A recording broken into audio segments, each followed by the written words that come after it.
Hey, class is in session. Welcome. I don't know whether you're going to watch this live right now or you'll be watching it later. But hello, my students, and to their parents and their fams. I hope you're all doing well. I hope you're all hanging in there through the pandemic, through the murder hornets. Hey, Peggy, through the social unrest. Hey, Liv. I hope you're all hanging in. I know a lot of you are separated from loved ones right now, and I've been doing a lot of very serious content this last week, but I'm gonna lighten it up for a little while here and talk about that time that I was a teacher for a year, totally unexpectedly. I had, as a children's book author, been asked to do a commencement speech at Ryan Academy, a private school here in Norfolk. And I had done that. And in the summertime, after doing that, I got a phone call from the school principal. And she was asking me if I'd be interested in teaching a class, a high school class. Yes, in creative writing was how this started out. And I thought, well, it's a recession. I could really use the money. I had 3 kids, 4 kids, lots of kids at home. And so I went in to talk to her, and I tried to explain to her, I said, I have literally no teaching experience. I did not go to school to be a teacher. No, sir. I started out as a vocal jazz major, theater major. And then I became a political science major. Did my internship at the United Nations and became a journalist and a children's book author and lived aboard a sailboat. And none of that qualifies me to teach you how to do anything other than maybe tie a knot, take a note, or a lap. I don't know. But she was desperate because their English teacher had been spirited away at the very last minute to a teaching position in Virginia Beach for a whole lot more money and I'm guessing more sanity. Now, I'm going to explain to you that Ryan Academy at that time, I don't know what it's like right now, but Ryan Academy was basically one building with a gym, and I'm going to be generous here and say trailer classrooms for high school students. And this was kind of the island of misfit toys, too. There were kids who had physical issues. One boy had open heart surgery. Some kids had ADD, ADHD, you name it. And some kids just were there for,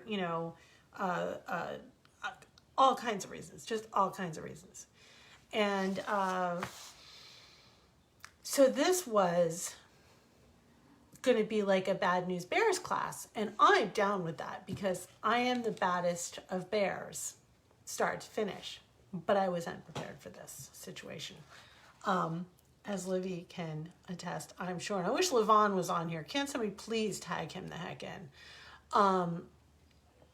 I walked into the classroom the first day, and I knew I was going to get eaten alive in this room because literally nobody even paid attention to the fact that I was in front of them.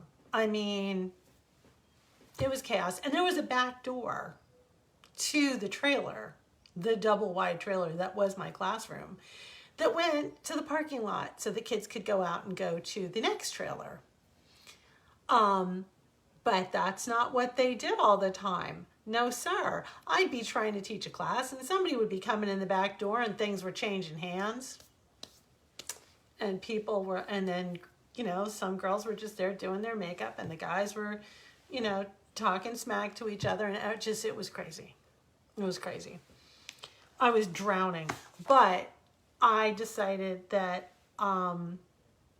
I needed to go with my strengths, that I just needed to research the daylights out of all the subjects I was supposed to be teaching. I had like a month to do it, and not quite a month, and all the standards of learning and what was supposed to be in those classes. And literally, I had the principal to that school, because I don't care what they say, sue me. They literally told me For our seniors, they said you could just hand them coloring books or just let them do what they want. Anybody want to place a bet as to whether or not that happened? That did not happen. No. I'm going to tell you a little more of the story after I read you the story. So this one's called Teacher Double Feature, my experience playing teacher for 1 year. I went from being a freelance journalist and mom to high school English teacher overnight. The result? Beowulf meets performance art. This is from December 19th, 2008. December 19th. So from September to December, this was the system that I whipped together to try and avoid coloring book teaching. One of my 16-year-old creative writing students is laying dead on the floor of my classroom, her fluffy black feather halo askew, orange caution tape draped across her like a demented Miss American teen sash. The class writes furiously on what may have caused this catastrophic dark angel event. Then, suddenly, in walks the headmaster, unannounced, for one of those check-in on a classroom moments. And he looks at the student prostrate on the floor, and he blinks. He nods his approval, and he leaves us to our work, I think. It is early winter, and by now my English classes in this private school in Norfolk, Virginia, have become sort of a guilty pleasure for me and my students. We are dutifully covering all of the material in the books and mastering the required skills, but in a teen multiplexing kind of way in which class is a daily miasma of music, words, wit, and other people's wisdom.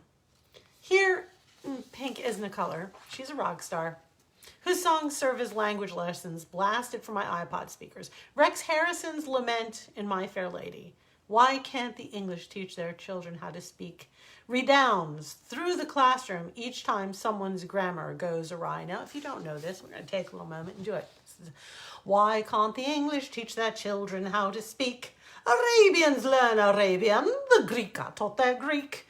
In France, every Frenchman knows his language A to Z.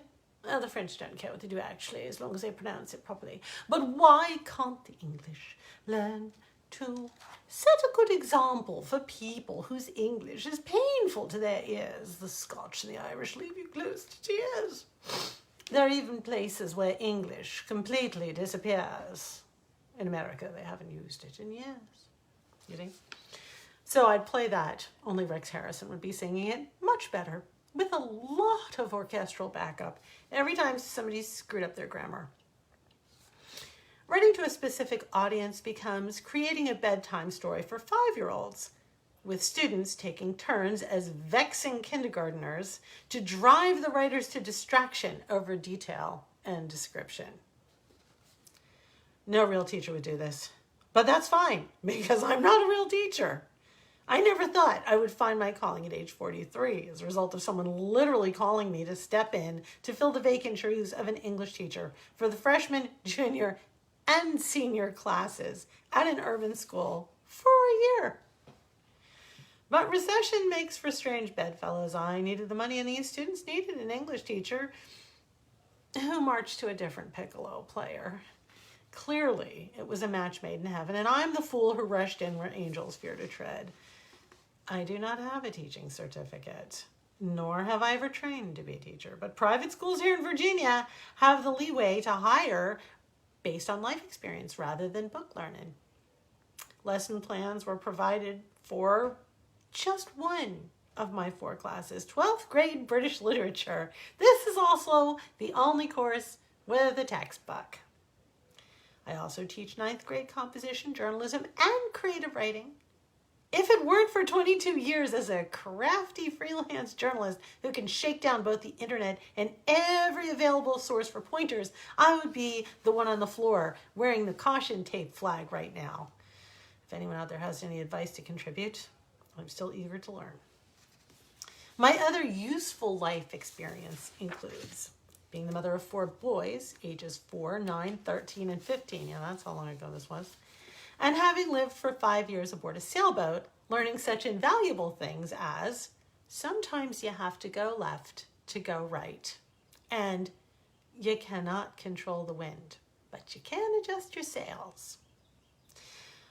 All that, and being a children's author have somehow melded to form the bedrock of my teaching ethos. I realize the argument can be made that if you show me a jack of all trades and a master of none, I'll show you a toilet that flushes when you turn on the stove. All I can say is it's a good thing that there is no stove in my classroom. Speaking of my teaching space, Oprah would have to give this place a total makeover just to bring it up to third world standards. I never knew how much teachers spend out of their own pocket just to provide basics, from adorning the walls to providing students with educational films and various items of interest. The best way to describe my teaching method is performance art. I ended up reading the text aloud and teaching chess as an inroad to learning about powerful queens in British literature. Yep, that's where the whole chess program came from. I was desperate. I wanted to teach them. They didn't want to learn, and chess became the vehicle. The greatest find was a podcast by some guy from New York who was forced to interpret the classics as an alternative to a prison sentence on an assault charge. Google it. It's still there. NPR plays it occasionally. He has an uncanny knack for communicating with the teen universe. Even though this is a private school, most of my students refuse to read books. Text only applies to their phones. And they have precious little comprehension when they do. Beowulf looked like a lost cause. On day 3, I threw my hands up and I sent all the students out of our tiny room and into the hallway. And laying Beowulf down on the threshold, I instructed them all to step back into the room over the text. I repeated this process several times. Go out of the room, come back in the room, walk over the text, don't step on the book, walk over the text. Okay, and everybody goes back out of the room, and everybody comes back in the room. Why'd we do that, Miss Suhay? One sassy student demanded, who I can now identify as Levon. You know who you are, T-Dub. Let him know. I replied calmly, now, if anyone asks what we did in class today, you can tell them completely honestly that we went over Beowulf thoroughly. Yes, we did. Several times, in fact, the whole class. And so it began. Wordplay, word work. I don't know if it's right or wrong, but I don't think you can get anywhere teaching English literature and writing until the students learn how much fun this new language toy can be. Also, I believe that to be a creative writer, you have to be taught to be a creative thinker. I have all my classes keep a commonplace book, like Thomas Jefferson did. I heard about it on National Public Radio while driving to my very first teacher orientation late in August. By the time I parked, I had a tool for kids who needed to be lured into reading, but who are really great at zinging each other. They collect quotes and passages from books, the internet, conversations, television, songs, and newspapers. A new wonder. Text in print. It could catch on again. They put them all into their commonplace books, and each Friday we do a quote slam in which they try and outsmart each other and me using other people's words. Every day I have them participate in word theater. Some classes get lists of SAT words, and then they come up and act them out while we all try and guess the definitions. It's charades with college in mind. I also keep a prop box. A magic wand works beautifully in demonstrating charismatic as an almost magical influence. In British Lit, I printed out copies of the Lord's Prayer in Old English and stuck them on envelopes and passed them out. Inside the envelopes was the modern text. They had 30 minutes to try and decode it while I played an MP3 file of Old English being read aloud. You know, I live in terror of the day that I don't make it to class and some poor substitute teacher has to attempt my lesson plans, which he or she will find in my desk amid the fairy star wand and a pink tiara. Yeah, of course I kept it. This week I had my Pinocchio moment when, instead of being a wood carving in the image of an educator, I felt like a real live teacher. In my first class of the day, my roll call produced an extra student. This has been happening more frequently as students attempt to cut other classes to come into my room to be spectators. This was different because the young man in the chair had graduated last year and had come back to sneak into British literature class that he'd been hearing about heaven knows where.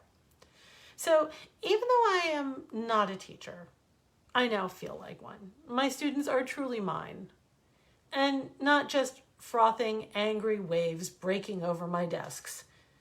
I will miss this profession terribly when next fall the teacher will no doubt find someone qualified. For now, I can only say thank you to those who suffered me as a student, as I have finally learned their lesson. So, this is where the chess program was born. With boards like this one and this one, and pieces that were purple and green or green and gold, because some students looked at the pieces and when they found out that white goes first, they decided that white was for the color of your skin and we had to switch out the pieces. Who knows this one?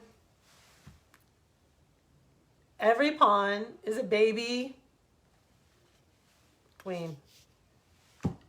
And every student in that class knew that they were pawns. They knew that. There was no way that that escaped their attention. But what they didn't know was that they could become one of these or one of these if they learned, if they stuck with it.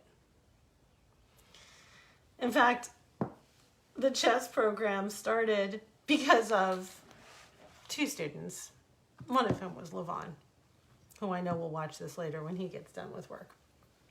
But it was not for a class you might think it was for. I mean, I know, what class would chess be for? So it was actually for history. It was American history class. Yep. And Levon was driving me up one wall and down the other, and so were his buddies. And so I had this habit of picking the most difficult student in the class and making him, and sometimes her, Raven, come up to the board. And when I said come up to the board the first day, again, it was word play and then word work. I said, I need you to come up to the board. And they started to come up, and they're like, there's no dry erase markers. I'm like, nope, come up to the board. And I set up the chessboard. And I knew that Levon played because I had done a little recon to find out which students played. And I said, okay, you're playing white. He's like, no, I'm not. I'm like, yeah, you are. Here, take the piece. So he moved the piece. And in this case, I've got black in my hand anyway, but he moved the piece. And I moved it back. And he's like, what you doing? I said, go ahead, make a move. So he moved his pawn. And I looked at it, I said, good move. And I moved it right back to where it was. He's like, man, are you tripping, Miss Suhay? What are you doing? What are you doing? Why are you I don't even know. What's she doing? Why is she doing this?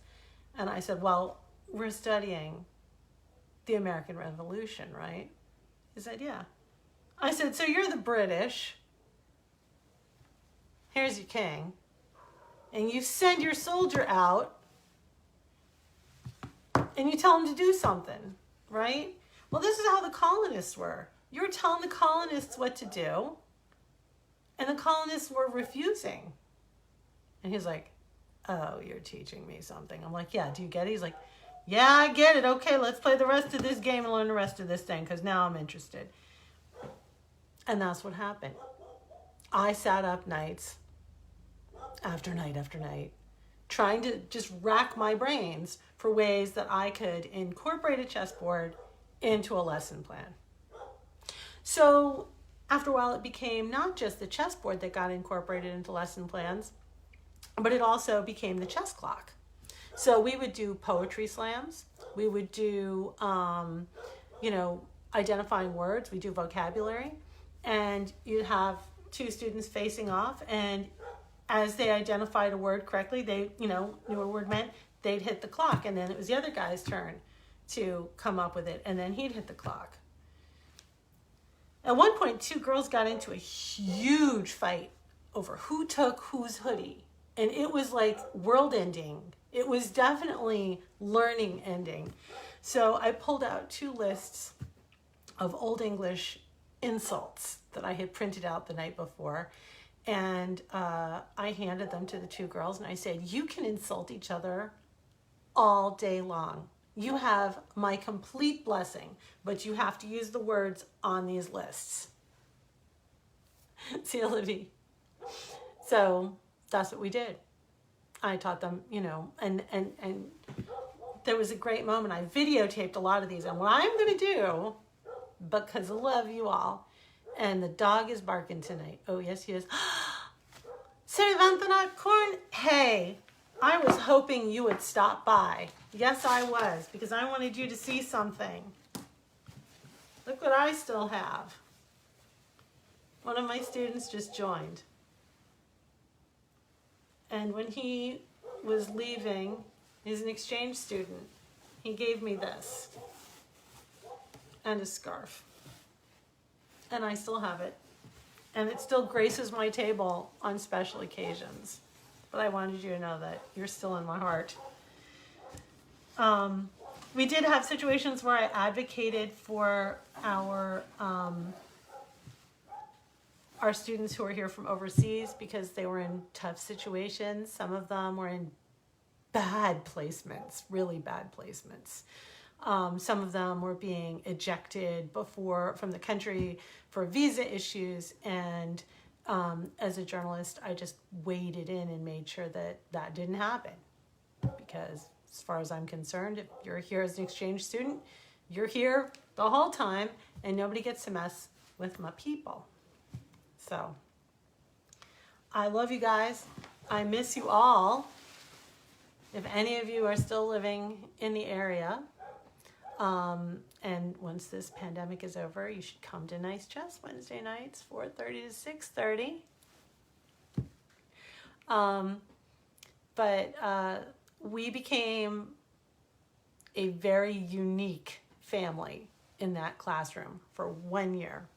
One of the best years of my life. If somebody offered me all the magic in the world and I could undo years of my life, that year is untouchable because all of you were in it. It was the best experience ever. So when I get off the live here, I'm going to pull up a bunch of our videos because we shot tons of video. And I am going to drop the links into the comments for this live stream. And you guys can go to YouTube and reminisce and think of better days, worse days. If you thought those days were bad, right? You're looking at them right now going, man, those were the good days. All right. Good night. I'm so glad we had this reunion. And I'll see y'all tomorrow night. And hey, Pavel.